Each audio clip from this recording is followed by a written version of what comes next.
Masih di Talk Show with BHS bersama Y dan Ayana Moon. Talking about your book. Yes. Ya. Ayana bikin buku judulnya Journey to Islam. Ya. Ya. Itu how many copies? Dicetak berapa buku itu? 5.000. 5.000? Ya. Oh, itu tentang apa buku itu, Pak? About my childhood. Oh, your childhood, ya, masa kecil ya. Masa kecil. Oke. Dan kenapa saya mau masuk Islam, gimana saya tahu Islam, and then tentang umrah, and then tentang keluarga saya. Yes. Wow, kenapa kok sampai bikin buku? Karena saya suka menulis. Oh, oke. Ya, saya suka menulis, saya Ya, suka ya. baca buku. Jadi saya mau menulis buku. Oh, sukanya baca buku apa? Biografi atau tentang global issue. Global issue ya. ya. Isu global. Oke. Ya. Itu ditulis buku Journey to Islam berapa lama? 5 atau 6 bulan. 6 bulan. Ya. Ada rencana mau bikin buku lagi? Ya, saya mau. Again? Ya, saya mau karena adik saya juga masuk Islam. Adik saya bilang saya karena saya berubah. Oh, berubah menjadi lebih baik ya. Ya, jadi saya galak.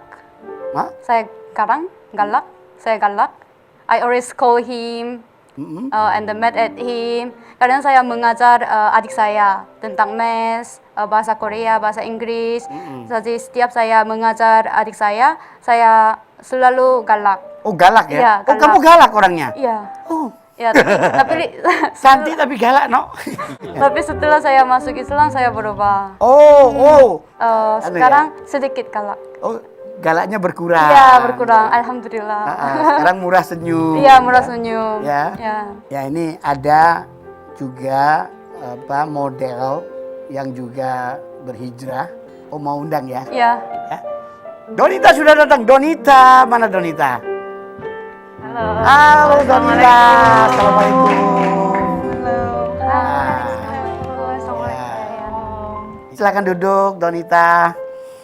Apa kabar Donita? Alhamdulillah baik. Apa sekarang kegiatannya? Sekarang karena ada anak-anak kan, jadi lebih banyak ngabisin waktu di rumah. Berapa putranya? 2. Oh, 2 ya. Suami ada ya? Alhamdulillah 1. 1 ya. Malam ini Donita seperti Ayana juga anggun sekali. Ini ada foto-fotonya, outfitnya Donita. Oh. Wow. Ini sama-sama modelnya ini.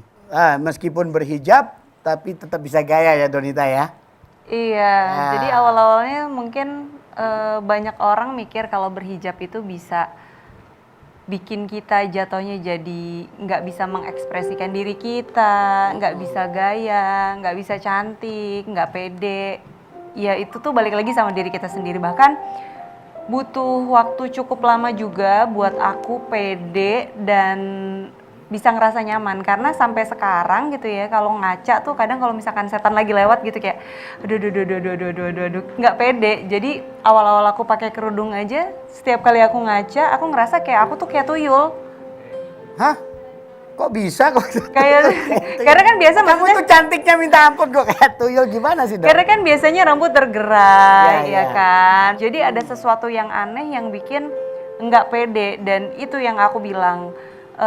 Terkadang untuk tampil berbeda itu cuman butuh keberanian sih, karena yang namanya pede itu bisa muncul kalau kita nyaman. Jadi gimana caranya kita nyamanin diri kita sendiri dulu. Ya, Ayana, you feel uncomfortable when you were the first time you wearing hijab?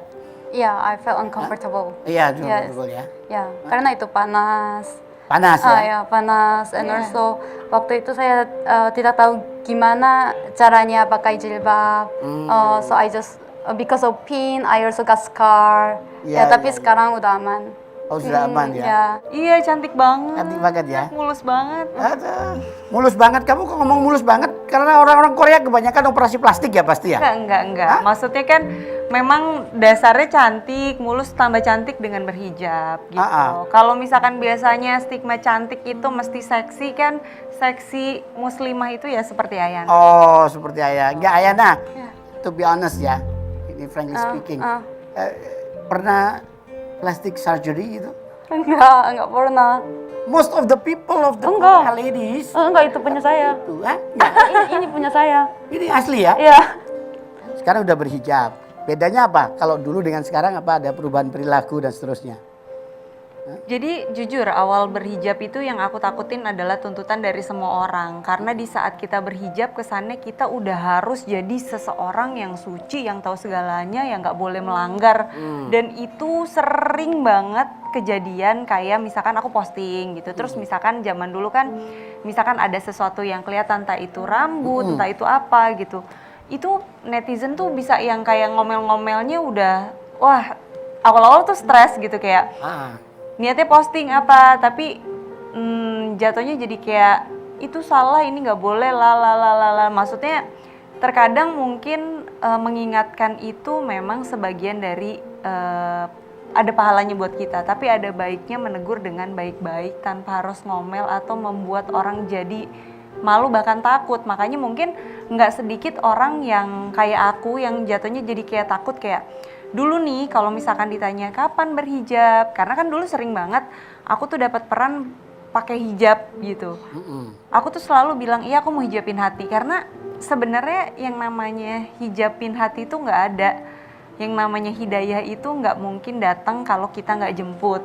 Jadi dari zaman dulu tuh suamiku ya maksudnya yang namanya suami imam udah sebuah kewajiban dia untuk mengingatkan atau memberitahu mana yang baik, mana yang benar, mana yang salah gitu. Jadi dikasih tahu kalau sebenarnya ya kewajiban muslimah akhir balik itu mesti menutup auratnya kan. Terus udah gitu karena saat itu akunya juga masih menggebu-gebu, masih belum dewasa. Terus aku tuh kayak dengan gampang gitu bilang, kan kamu kenal aku bertank top, kok sekarang nyuruh aku berhijab sih? Salah pilih istri deh gitu, yang kayak gitu-gitu. Jadi dia tuh cuma bilang enggak, minimal kalau sampai suatu saat aku dipanggil Allah, kamu masih belum berubah dan ditanya di mana pertanggungjawab kamu, aku bisa bilang sama Allah, aku udah pernah mengingatkan kamu. Menarik sekali itu Donita. Banyak cerita yang menarik di balik Anda kemudian berhijab, terutama cerita soal anak, ya kan? Tapi nanti kita lanjutkan setelah yang satu ini. Masih di E-Talk Show with PHS.